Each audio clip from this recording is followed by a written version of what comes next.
Senator Brisport, thanks so much for being here. Of course, Dan. Thanks for having me. Anytime. So the governor is pretty hard set against raising taxes on the wealthy this year to help fill the state's budget deficit. He says that raising those taxes would only generate about $1.5 billion of the state's $15 billion budget gap. You say he's wrong. Tell me why. Well, Dan, I don't just say he's wrong. I say he lied in saying that, in the Invest in Our New York campaign, our personal income tax proposal raises $12 to $18 billion by more aggressively targeting the highest incomes in New York. And the entire package seeks to increase revenue by $50 billion plus. So there's a lot more money in the hands of the rich, and we can fund our future in New York State. So are we just talking about raising income tax rates on the high income earners in New York State, or I think it's a whole package that you have. So what else are we looking at? It's a huge package. So in addition to personal income tax, there is also a capital gains tax on our earned income through investments. There is corporate taxes, such as really restoring the corporate tax rates to where they were before Trump lowered them, and also taxing financial transactions like stocks and bonds and derivatives, a wealth tax, constitutional amendment to enact one, and also one that I'll be pushing forward with Senator Sanders, which is an heirs tax, a tax on large inheritances. And I know there are some questions about the wealth tax, for example, about the constitutionality of that. Have you examined those questions? I know it's kind of preliminary. These are sort of new proposals. Yeah, that's why it's a constitutional amendment, but I think it's worth saying that many New Yorkers already pay some form of a wealth tax in terms of their property tax. The difference being that for everyday New Yorkers, the bulk of their wealth is in their home, but for the wealthiest people, only a fraction of their wealth is in their estate. So if the state does get money from the federal government, if we get enough to close the budget gap, do you think the state should still move forward with these revenue actions, like raising tax rates on the wealthy, going after Wall Street, et cetera? I think we should absolutely move forward with these taxes, regardless of what the federal government does, because it's what we need. New York was hurting before coronavirus hit us, and we still have billions in need for education, for our public housing, for transportation, for energy investment, to undo the Medicaid cuts that Governor Cuomo snuck into the budget last spring. So we definitely need all the funding there that we can get.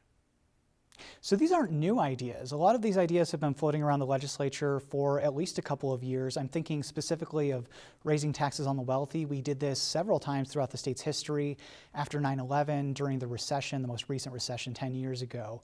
Why do you think that Democrats in the legislature haven't pulled the trigger on this? You're a first-term member. I like that you said that a lot of these aren't new, because there is historical precedent for a lot of these, and even some of them, Dan, like the stock transfer, the financial transaction tax, has a basis in, we had a stock transfer tax for decades. I think we have a moment that we need to strike while the iron is hot right now, when having a Democratic supermajority in both the House, in both the Assembly and the state Senate. And, we have leadership in the legislature that is much more amenable to raising taxes on the wealthy than Governor Cuomo. And I'm excited to push forward and win this for all New Yorkers.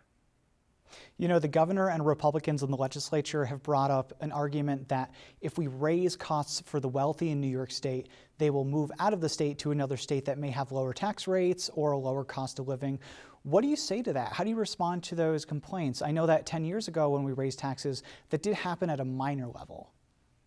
Yeah, I like that we bring up the tax increases during the last fiscal crisis in 2009, because we actually have, I think, double the number of millionaires now in New York State than we did the first time we raised taxes in 2009. And the fact of the matter is, the wealthiest people in the state are the least likely to leave. They are here in New York for the rich social safety net, for the incredible opportunities, and oftentimes because the businesses they own are here too. What we should be worried about is not really ensuring we have an adequate social safety net, and more working class New Yorkers having to leave New York because they can't afford to live here. Republicans in the legislature have said that instead of doing these revenue-raising opportunities, that Democrats should be looking at cuts in spending, looking closer at bigger parts of the budget like education and healthcare, and trying to weed out where they can save a few bucks, I guess. I know that you may not agree with all of Governor Cuomo's budgeting ideas. Are there any areas where you think Democrats should take a closer look? I think first and foremost, we should just look at the inequality that is in our state right now before we start saying what we're going to make cuts to, especially as a former public school teacher. I know that education is already at the bare bones. We desperately need more funding for just counselors and textbooks and basic things in our schools, and I wouldn't want to look at more cuts in that area, especially. So we have deep inequity here. We have 118 billionaires that made over $77 billion since the onset of the pandemic, which is honestly even more money than we're trying to raise from this Invest in Our New York campaign. And that's where I would look first. All right, it'll be really interesting to see what happens over the next couple of months as the governor and the legislature continue negotiating the state budget.